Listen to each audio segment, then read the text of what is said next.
Hello everyone, आज का topic बहुत ही इंटरेस्टिंग है, इसलिए आप लोग इस वीडियो को एंड तक देखें और ध्यान से देखें ताकि एक भी पॉइंट मिस ना हो।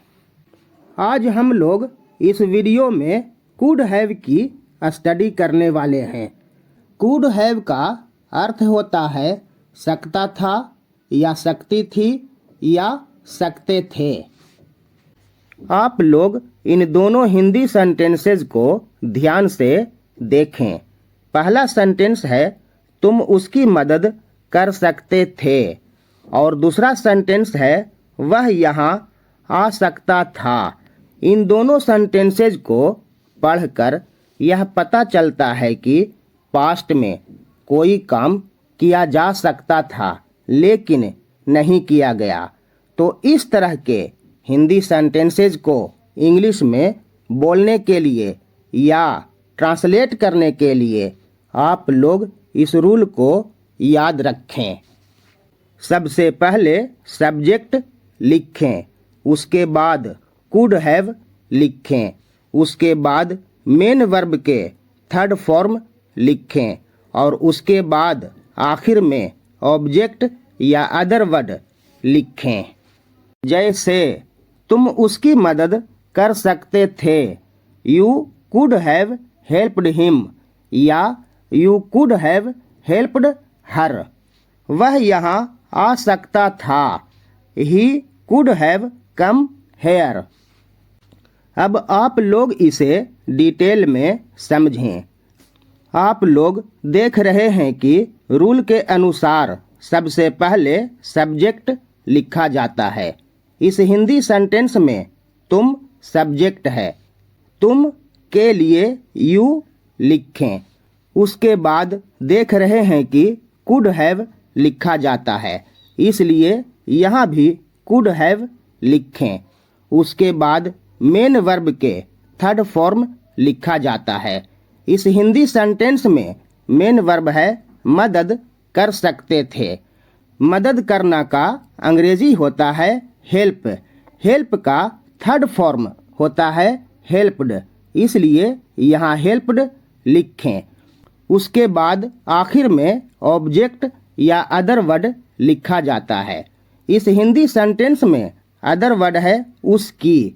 उसकी के लिए हिम लिखें।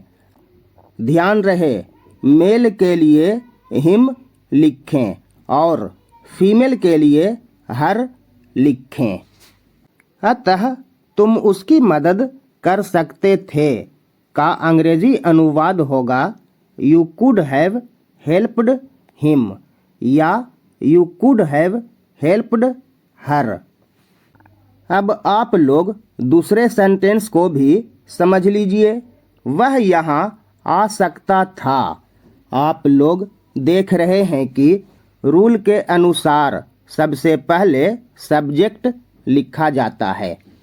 इस हिंदी सेंटेंस में वह सब्जेक्ट है, वह के लिए ही लिखें। उसके बाद आप लोग देख रहे हैं कि कुड हैव लिखा जाता है, इसलिए यहाँ भी सब्जेक्ट के बाद कुड हैव लिखें। उसके बाद मेन वर्ब के थर्ड फॉर्म लिखा जाता है। इस हिंदी सेंटेंस में मेन वर्ब है आ सकता था। आना का अंग्रेजी होता है कम और कम का थर्ड फॉर्म होता है कम, इसलिए यहाँ कम लिखें। उसके बाद आखिर में ऑब्जेक्ट या अदर वर्ड लिखा जाता है। इस हिंदी सेंटेंस में ऑब्जेक्ट या अदर वर्ड है यहाँ। यहाँ का अंग्रेजी होता है हेयर, इसलिए यहाँ आखिर में हेयर लिखें। अतः वह यहाँ आ सकता था का अंग्रेजी अनुवाद होगा ही कुड हैव कम हेयर। आप लोग कुछ और एग्जाम्पल्स को देखें और इसे समझें। तुम वहाँ जा सकते थे, you could have gone there. मैं उसकी मदद कर सकता था, I could have helped him. वह तेज दौड़ सकता था, he could have run fast. हम लोग वहाँ रह सकते थे। We could have lived there. Anil खाना बना सकता था। Anil could have cooked food. वह घर जा सकता था।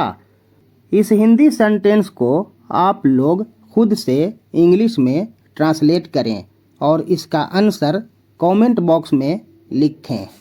आप लोग निगेटिव सेंटेंस को भी देखें और इसे समझें। निगेटिव सेंटेंस बनाने के लिए कुड के बाद नॉट लगाएं। जैसे मैं तुम्हारे बिना नहीं रह सकता था। I could not have lived without you.